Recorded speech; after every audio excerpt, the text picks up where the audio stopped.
Y ahora sí, tenemos la oportunidad, con tanto gusto que estábamos esperando, de recibir en esta oportunidad que se lleva adelante el conversatorio Esquina Uruguay al invitado especial de nuestra universidad que pasa por Esquina América. Él es Carlos Enciso, embajador de la República Oriental del Uruguay.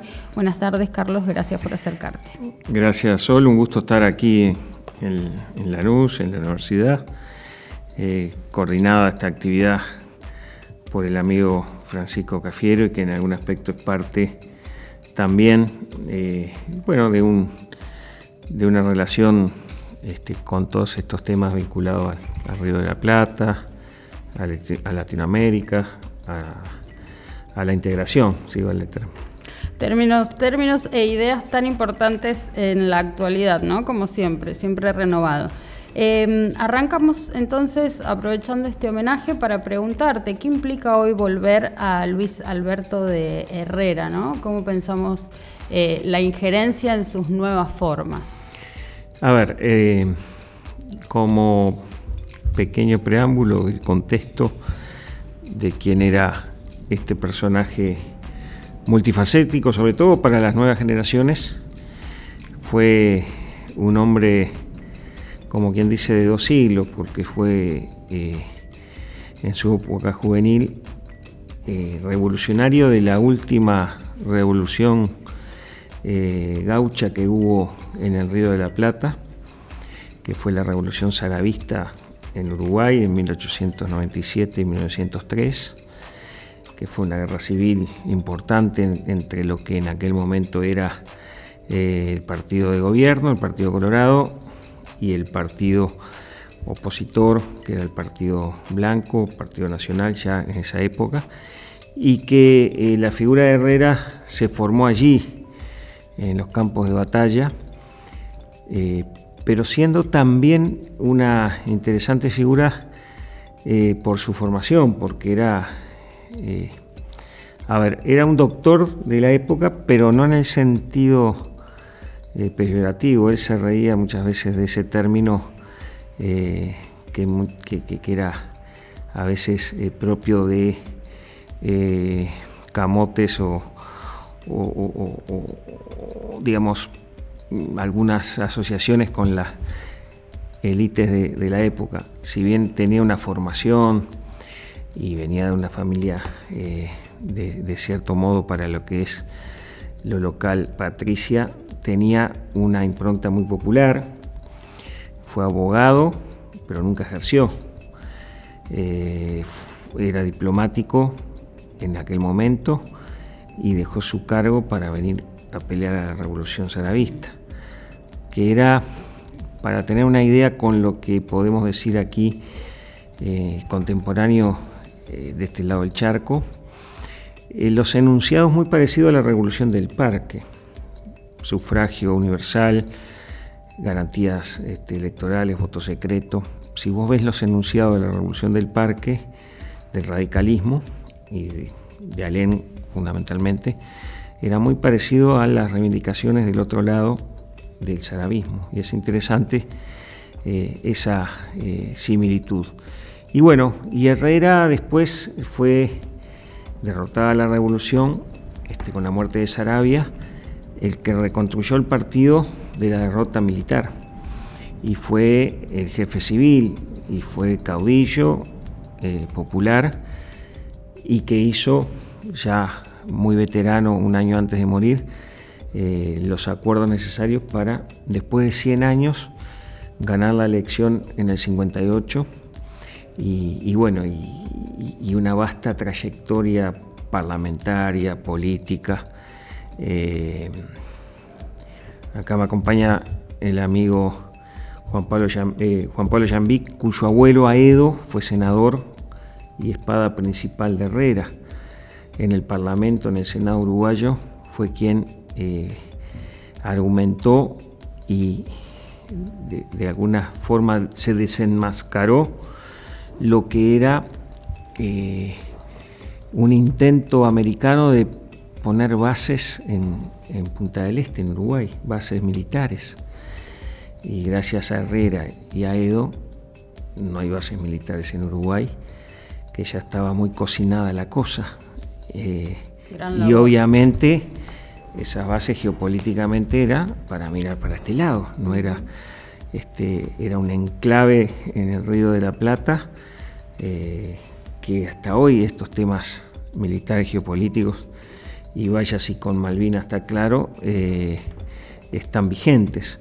Así que este personaje multifacético, como decía, investigador, historiador, en 1950, en un congreso de historiadores de América Latina, lo nombran, lo galardonan con padre del revisionismo histórico en Santiago de Chile.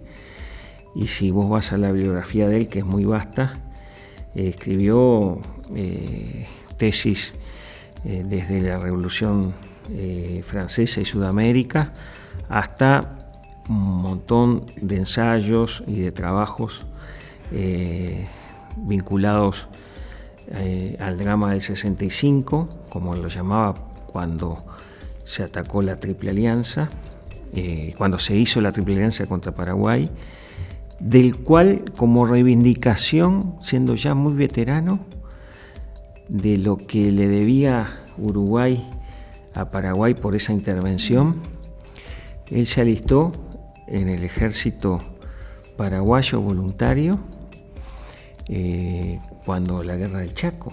Qué anécdota maravillosa. Y dicen que estaba en el frente de batalla y los oficiales que lo tenían como para que no estuviera en la línea de peligrosidad de fuego, tenían que ir a buscarlo porque él quería estar en la primera línea ya con 70 y pico de años.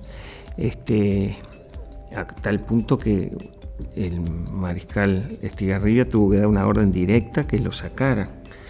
En fin, esos personajes que no vienen más, que son de otras épocas, pero que fue parte de la identidad nacional también, ¿no? Yo no hablo acá como partido nacional o partido blanco que él pertenecía, sino como una figura histórica, una figura con luces y sombras, como todos los grandes personajes, líderes, pero que generó una conciencia nacional, generó la voz de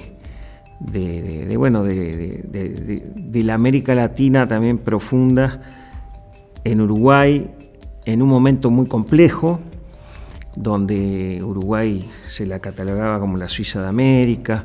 Estaba el gobierno ballista, que era un gobierno también que tuvo su impronta, muy vinculado al positivismo en su momento, a las ideas europeas, y no tanto mirando lo que era un poco las ideas más de tradición americana, como Herrera defendía desde el viejo federalismo. Y bueno, creo que es esa figura que hoy con buen tino aquí se está en este humilde homenaje, conversatorio mediante, ensalzando, si vale el término. Como un espacio, sí, claro que sí, como un espacio no solo de homenaje a su vida y a su obra, sino también a recuperar la necesidad de pensar, ¿no? Y de tal vez diseñar la política, un proyecto de país, un proyecto de región, sin ninguna duda, a lo que tanto ha aportado. Yo te quiero preguntar, Luis Alberto de Herrera, perdón, pero te quería preguntar además porque recién mencionabas, de un lado y del otro del charco. ¿Cómo pensamos la cultura rioplatense hoy? ¿Qué tenemos en común? ¿Cuáles son nuestros desafíos compartidos? Tal vez aún. ¿Qué implica? Sí, hay una identidad histórica común. El mismo Luis Alberto de Herrera, que se fue a estudiar los archivos del Foreign Office en la década del 40, hizo un libro muy interesante que era La Misión Ponsonby, que era un funcionario alto de los británicos, que aquí desde el Río de la Plata empujó, sobre todo en el año 28, después de la independencia nuestra, pero que seguíamos en el sistema de las Provincias Unidas, la independencia de Uruguay. La tesis de él es que los ingleses hicieron sus movidas geopolíticas, igual que hicieron con Bélgica, cuando también generaron aquel concepto de Estado tapón entre lo que fue después la Confederación Argentina y el Imperio Brasilero. Entonces, nuestro origen es común, a eso voy.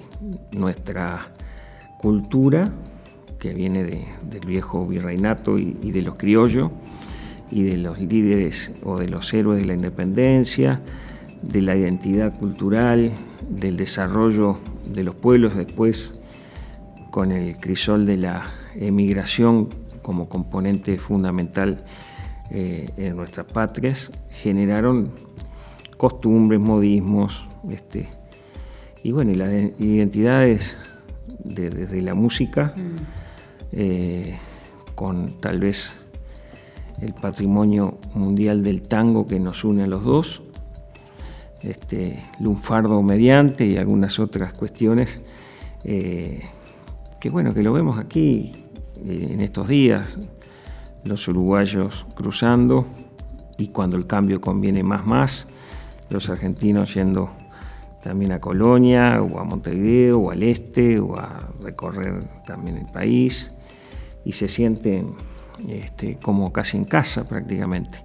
Y eso es parte de identidades, de culturas y de una matriz común, abonado después con procesos también políticos imperfectos, pero positivos, como fue la creación del Mercosur y demás, ¿no? Sin ninguna duda. Pensaba en el mate, en el fútbol, en el dulce de leche, no nos vamos a meter, pero compartimos. La primer final del mundo, 1930, se jugó en Uruguay, y bueno, y ahora estamos tratando de hacer algo para los próximos mundiales también de homenaje, y ni que hablar el mate, que en realidad viene del norte de ustedes, y si vamos más al fondo es guaranítico, la yerba que empezaron a plantar los jesuitas, pero que era todo un espacio cultural muy parecido, y bueno. Nuestros pueblos. Hay grandes identidades que también nos lleva a las rivalidades actuales. Más de superficie. Actuales y no tan actuales, porque ya en el fútbol ya empezamos en aquel mundial a darnos palos, pero bien. Que decida la historia. Éramos los dos equipos por décadas mejores del mundo.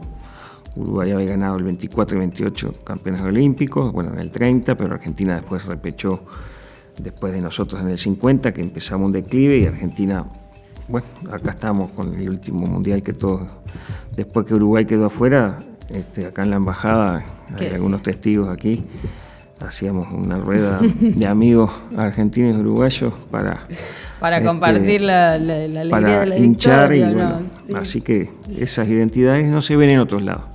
No se ven en otros lados, y hay algo que también suele escasear en otras realidades, que tiene que ver con la coincidencia democrática que en Uruguay, ¿no?, se ha establecido, y esa posibilidad de diálogo entre diversas expresiones políticas.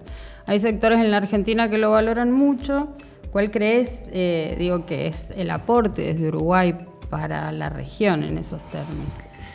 Sí, Uruguay por la conformación histórica que se dio, por el desarrollo, el devenir de las instituciones, es más república y más naciones argentinas. Sanguinetti, el presidente Sanguinetti, del cual es un estadista, podemos discrepar en algunas cosas y en otras obviamente apoyar en algunas concepciones. Él dice: Argentina es más nación y Uruguay es más república. Y es interesante porque en el desarrollo de esa tesis, y uno lo ve, Uruguay, tres poderes, más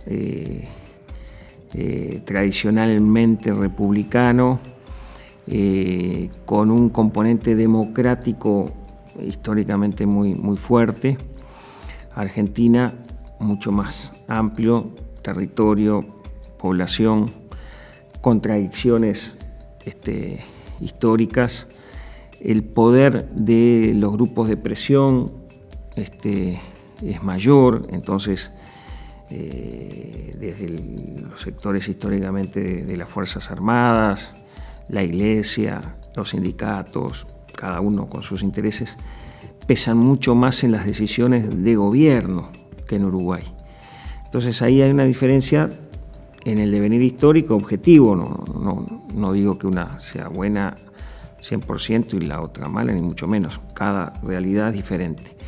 Y creo que eso es lo que tal vez a nosotros nos puede diferenciar un poco en estos tiempos. Evidentemente hay temas vinculados a las escalas, hay temas vinculados a la conformación de un país federal como es Argentina, con imperfecciones, con luces y sombras también, pero que tiene una conformación de un territorio muy amplio, y Uruguay es unitario. Nos guste o no, el artiguismo fue derrotado, después la génesis de Uruguay en su primera constitución del 30 generó una organización institucional unitaria, más pequeña. Montevideo tiene mucho peso, macrocefálicamente es una capital que absorbe y la principal ciudad y la mitad de la población. Todo eso, ese centralismo portuario, implica que las instituciones se dieron de esa forma, y bueno, creo que es una diferencia histórica, pero bueno, no lo digo en un aspecto de división, sino de complementación, ¿no? Bien, ¿cómo se prepara? Y ahora sí ya nos vamos más a la coyuntura, agradeciéndote por supuesto de antemano el tiempo y la disponibilidad, pero ¿cómo se prepara el gobierno nacional, tu fuerza política, el partido, de cara a las elecciones presidenciales de este año? Contanos un poquito cómo está la situación. Yo te voy a contar el proceso cuál es. Sí. A diferencia tal vez de los diplomáticos designados políticamente aquí, nosotros allá en la normativa no nos permite hablar de política partidaria electoral, por eso yo no voy a incursionar en el candidato que yo voy a votar. Claro, no hace falta. Lo que sí te digo, o les digo a todos también los amigos que nos están escuchando, ahora tenemos primera vuelta en octubre, que es la definición de lo que es la votación hacia la Cámara de Diputados, que son 99 diputados de circunscripción nacional y 30 senadores. A diferencia de aquí, los diputados allá se garantizan 2 diputados por departamento. Refresquemos que en Uruguay hay 19 departamentos. Después, los departamentos que tienen más población proporcionalmente tienen más diputados. Y el partido que vota mejor en ese departamento tiene más bancas. Después, los 30 senadores son circunscripción de lista nacional. No representan, como en una época, digamos, de principio del siglo XX y fines del XVIII, habían senadores por departamento. Eso se eliminó y hoy vos elegís un candidato a presidente, sí, ahora en octubre, con una lista del Senado, una plancha en representación de todo el país. Y en cada departamento se le anexa la lista de diputados. Bien. Hoy la coalición de gobierno es Partido Nacional, que el presidente Lacalle, su candidato y el candidato del Partido Nacional es Álvaro Delgado, que fue secretario de Presidencia, un hombre joven también de trayectoria, fue secretario en la época de la pandemia, eso le dio mucha visibilidad en la gestión. El Partido Colorado, que salimos todos los partidos salen de una interna, ahora en junio, ¿no? Que se elige candidato único por partido, es como una PASO no obligatoria. Perfecto, sí. Porque acá, en teoría, es obligatoria para los electores. Sí. Allá es obligatoria ahora octubre, noviembre y mayo, pero no la interna. La interna es muy de aparato, no de afiliados, es libre, simultánea. Bien. Votás una sola vez con la Corte Electoral de Garantía. Pero en general ha bajado la participación en los últimos años. Ahora anduvo en un 38-39% del padrón electoral. Ahí salió un muchacho joven, Ojeda, que es el candidato del Partido Colorado, el otro partido de la coalición. Marini Ríos, que es un general que fue comandante en jefe en el gobierno anterior del Frente Amplio, se dedicó a la política. Es como una especie de derecha media nacionalista militar, por decirlo en una categoría objetiva. Después está el Partido Independiente en la coalición, que hasta hace poco la figura es Pablo Mieres, que fue ministro de Trabajo. Estuvo en el Frente Amplio en una época, pero es de centro izquierda, es la vieja, él es del viejo PDC, del viejo Partido Demócrata Cristiano, que tiene su partido que se llama Partido Independiente. Y después del otro lado, es claro que desde el 70, el Frente Amplio fundamentalmente son partidos de izquierda tradicional, Partido Comunista y Partido Socialista como ejes principales, y el MPP, que es el sector de los últimos tiempos, también con mucho peso, de Pepe Mujica. Todo ese conglomerado ya vota junto. Claro. Entonces vamos a tener en octubre el Frente Amplio y el candidato de la coalición que vote mejor es el que va a noviembre a segunda vuelta, balotaje. Hoy las encuestas dicen que es Álvaro Delgado, objetivamente es hombre del Partido Nacional, pero también el Partido Colorado estaría levantando, según lo que dicen algunas encuestas, dentro de la coalición actual de gobierno.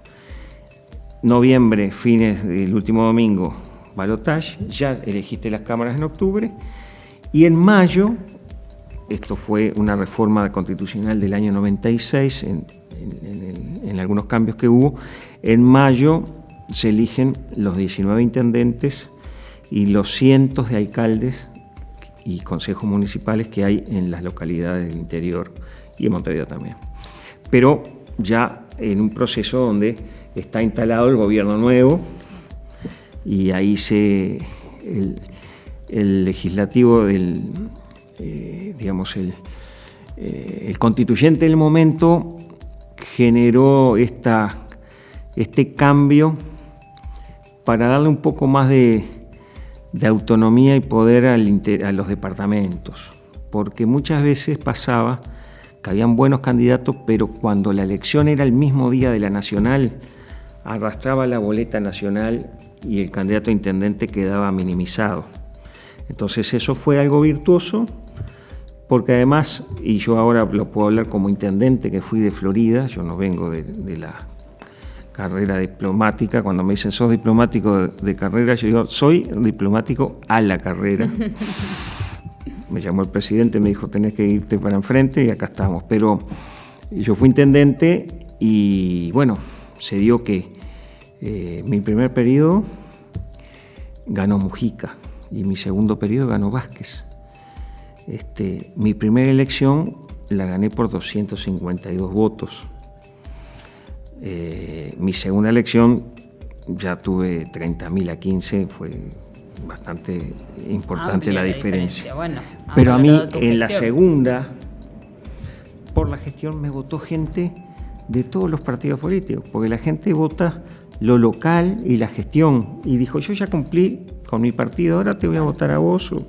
Esa lógica, no solo a mí me ha pasado, le pasa a varios intendentes y de diferentes partidos políticos donde hay un gobierno de un color en lo nacional y en lo departamental muchas veces la libertad del elector para los temas locales se ve mucho más despegada, libre y abierta de los problemas ideológicos o las luchas electorales nacionales.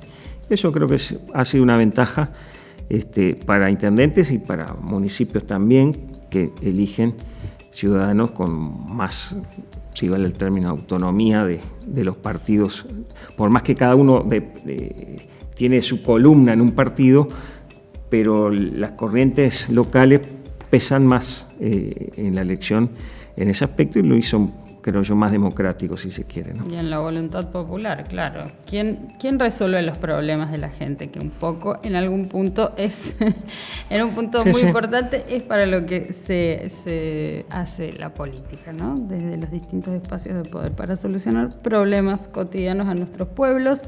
Y ya sí, ahora para ir cerrando, un poco abusando de tu tiempo, pero ¿cómo ves la región a grandes términos? A ver, la región tiene una gran capacidad innata en la tierra, en los recursos naturales, en la producción, en su gente. A veces no hemos tenido la articulación, la inteligencia, la visión en conjunto de generar procesos para integrarnos mejor y negociar de mejor forma con los otros bloques que hoy están muy candentes, por decirlo en temas económicos, por ejemplo. Yo aspiro o creo que tiene necesariamente que haber mayores acuerdos en concepciones, digamos, en común, independientemente de las particularidades de cada país. Por ir al caso, en el Mercosur es claro que hay un país hoy despegado económica y en el peso del concierto global, que es Brasil. Argentina, que con dificultades tendría que estar generando hoy ese peso en la conversación de la cosa. Y después, dentro del Mercosur, Paraguay y Uruguay y Paraguay como países mucho más chicos en sus economías, pero que también tienen intereses, a veces matices mediante particulares. Brasil es una potencia industrial y por ende tiene que ser más proteccionista por lo que puede ser el ingreso de productos que compitan desde Asia o desde otros países. Uruguay, que no es tan industrializado, depende mucho de lo que es un poco la cadena agroexportadora. Y ahí tal vez dependemos más de apertura económica, de mercado, de poder meter nuestra producción en diferentes nichos. Entonces, a veces hay matices en ese aspecto. Pero creo que hay una potencialidad como la reserva de agua, de grano, de ganado, de inteligencia y de gente en el mundo. Hay que ver, en cualquier lado que andes hay argentinos, uruguayos, latinoamericanos que han triunfado, y que creo que eso es parte del desafío de que puedan triunfar acá también. Muchísimas gracias, asumiendo ese desafío con ese mensaje. Entonces, será hasta pronto. Carlos Enciso, embajador de la República Oriental de Uruguay, que pasó por Esquina América, que pasó por Esquina Uruguay de nuestra universidad. Ha sido un placer. Gracias, y bueno, las órdenes desde la embajada, o cuando algún día también crucen el charco. Con gusto.